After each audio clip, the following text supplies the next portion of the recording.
জানি না এখানকার ভাটার মালিক আমাকে কাজ দেবে কিনা।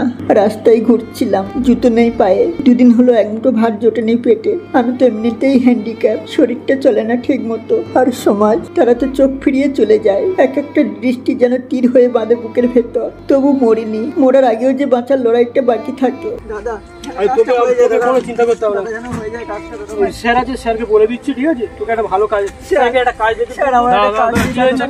3-4 দিন খাওয়া হয়নি, বাড়ি থেকে বার করে দিয়েছি। এই জন্য 3-4 দিন খাওয়া হয়নি, ঠিক আছে? বাড়ি থেকে বার করে দিয়েছি। আমি একটা কাজের ব্যবস্থা করে দিয়েছি। এই রাস্তায় ওষুধ ছিল, ধরে আনলাম। আমাকে বলছি কাজের ব্যবস্থা অনেক অসুস্থ, নিজেও এই অবস্থা, যেখানে যাচ্ছে সেখানে ফিরিয়ে দিচ্ছে। কোনো কাজের একটা চিন্তা করতে হবে না, স্যার আছে, তোকে একটা কাজ করে দেবে, ঠিক আছে? চিন্তা করতে হবে না। আচ্ছা, চিন্তা করো না। তোমার এরকম পরিস্থিতি আমার খুব সত্যি খারাপ লাগছে। 2-1 দিন খাওনি আমি শুনলাম, ঠিক আছে? ইট ভাটা আছে, কোনো না কোনো তোমাকে কাজে লাগিয়ে দেবো। হ্যাঁ স্যার, আমি পারবো। আমাকে একবার বিশ্বাস করুন স্যার, আমাকে একবার বিশ্বাস করুন, একটাবার সুযোগ দিয়ে দেখুন, আমি অবশ্যই পারবো। যদি না পারি তখন তুমি আমার ভরসা, অমিতের ভরসার জন্য আমি তোমাকে নিচ্ছি। খুব ভালো ছেলে। পায়ে ধরো না। তুমি এই কাজটা ওকে বুঝিয়ে দাও, ঠিক আছে? ও অমিতের সঙ্গে যাও, কাজটা আমাকে বুঝিয়ে দেবে। যাও, আবার পরে যাও, ঠিক আছে, যাও।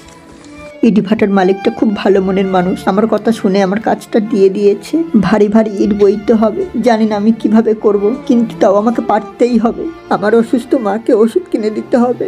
ভারী রুক্ষ রক্ত ছড়ানো ইট, হাত ফেটে যায়, পিঠে জ্বালা ধরে, হাঁটু কাঁপে, তবু করি। হ্যাঁ, কষ্ট হয়, খুব কষ্ট। রাত হলে শরীরটা যেন ভেঙে গুঁড়ো হয়ে যায়, কিন্তু মনটা সে তো এখনো জেগে আছে, লড়ে যাচ্ছে। আর আমি হাঁটতে শিখিনি। আমি অনেক কিছু হারিয়েছি, সময়ের সঙ্গে যুদ্ধ করেছি, পথের কাঁটা আমাকে থামাতে পারেনি। আমি শিখেছি লড়তে, শিখেছি বারবার পড়ে আবারও উঠে দাঁড়াতে। আমার হার মেনে নেওয়া মানে হাজার স্বপ্নের মৃত্যু, আর আমি সেটা হতে দিতে পারি না, কারণ আমি হারতে শিখিনি, আর কখনো শিখবও না।